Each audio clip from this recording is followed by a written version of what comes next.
This shit I've seen with these 3 eyes help me realize that this isn't even real life. We living in a simulation, and you become a glitch once you awaken. Illusions of the flesh, so situations gotta face them. They say patience is a virtue, think I'm running out of patience, but please don't get me mistaken, I know I cannot risk greatness. A wise man once said that you'll find your true self when your ego is dead. Stay 10 steps ahead of their agenda. A beast like a gorilla, but smooth like a chinchilla. My nigga, don't hate me cause I'm different. Was told to be myself in my dream by a deceased relative, and I listen. So the paint that I picture, I mean the picture that I paint is always non-fiction. I gotta keep.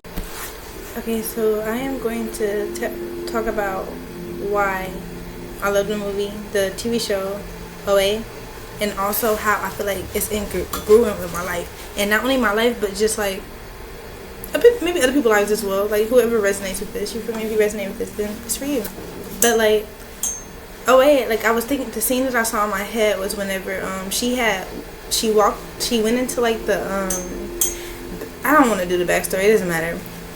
She went into, it doesn't matter, but it don't. If you've seen the movie, I'm pretty sure you understand. But like, she went in a house and she was trying to get the guy's internet, Wi-Fi, whatever. The guy didn't like the fact that she was up in, like, it was like an abandoned house though, but she knew that they weren't supposed to be in there, so she wanted the Wi-Fi code, and in return, like, she would have basically snitch on them or something like. Well, she just wanted the Wi-Fi code. He was being rude, didn't want to give it to her. He ended up sicking his dog on her, right?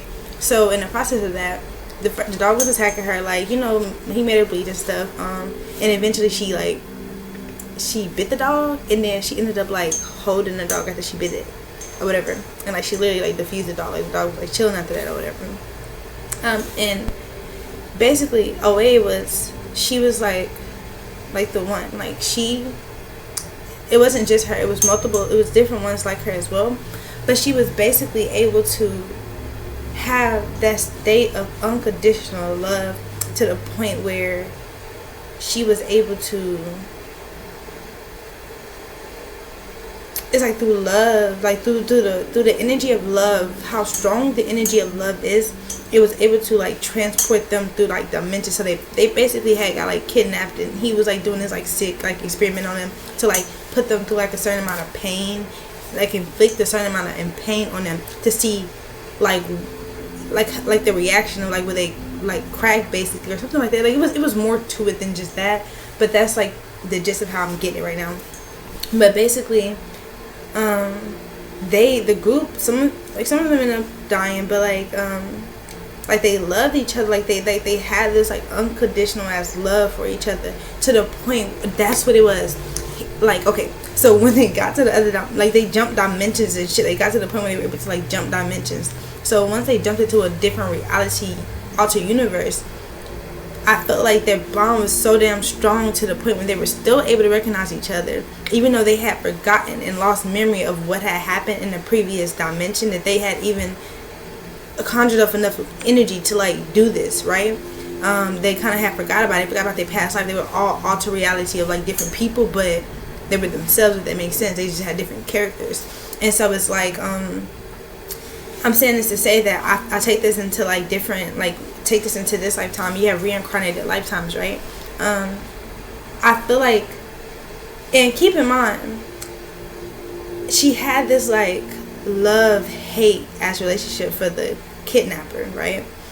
That doesn't really, I don't know if that matters or not, but basically, even through him, like they were all conjoined, right? They were all like intertwined and conjoined. Through no matter like no matter what dimension they went to, in some type of way, they were all still synced to each other, right?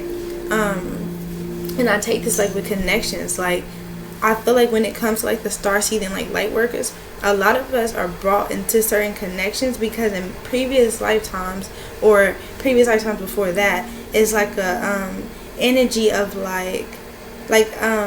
take that how it resonates, but now my brain is like swapping because it does that.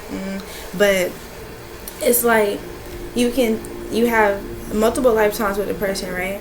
And it's like through those lifetimes you have contracts with that person. If you guys do not play out your guys' karmic contract, if you don't play out the karmic contract, or whether it's a soul contract, whatever the case is, like we have different areas where we move in and out of each other's lives for a purpose of teaching something, right? So that for the soul's growth, for the soul's elevation. I'm sorry, I keep bumping the camera, but for the soul's elevation, for the soul's growth, right?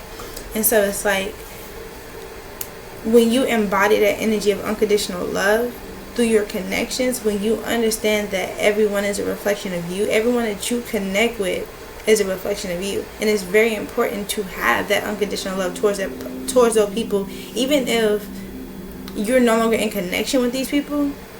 It's important to not like send out negative energy towards a person, or it's the energy of understanding that everything is spiritual. So it's like, no matter whatever you're experiencing on the physical, it's still a lesson that's needed to be played out. And if you do not get the lesson now, you're gonna have to repeat it again and again and again, you know. But it's like, the reason why I spoke about OA is because she embodied literal unconditional love to the point where, like, it's funny because the guy's name on the movie was named Steve, but it's like she was able to embody like this unconditional, like he was like a literal asshole, right? She was able to embody this unconditional love for even him, to the point where she completely changed his life around, completely did a whole 360 in his life, right? And you know what's funny about it? She didn't fucking give up on him. You know why she didn't give up on him? Because she knew she needed him, or she knew that it was something, like, in order for her to get back to where she needed to go, she literally needed him, right? It wasn't just him. She had to find the 4 people on that realm, in that physical, who was like in conjoined, right? And when they like touched each other, like they would hold, they would do this thing with their hand, and like they would like do like handshapes and stuff like that. Ooh, my ear, what the fuck? That's weird. They would do like these symbols, and like they would like meditate together. Like they would, like, they had these, their spiritual bond was like, the fuck.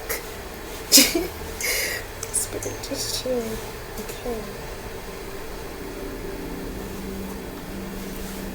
Their spiritual bond was like crazy, out of this world, you know what I mean?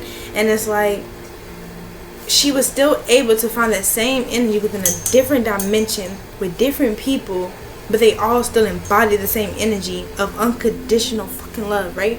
And sometimes it's in the people who people leave in the dust and the dirt, who people feel that even God is like shooming and shaming these people out, that God is actually using that person as the chosen, or as a chosen one. So you can feel like that you are a bad or a horrible person, or that you have bad and horrible qualities or traits about you, and meanwhile God is working with you. Meanwhile God has someone like coming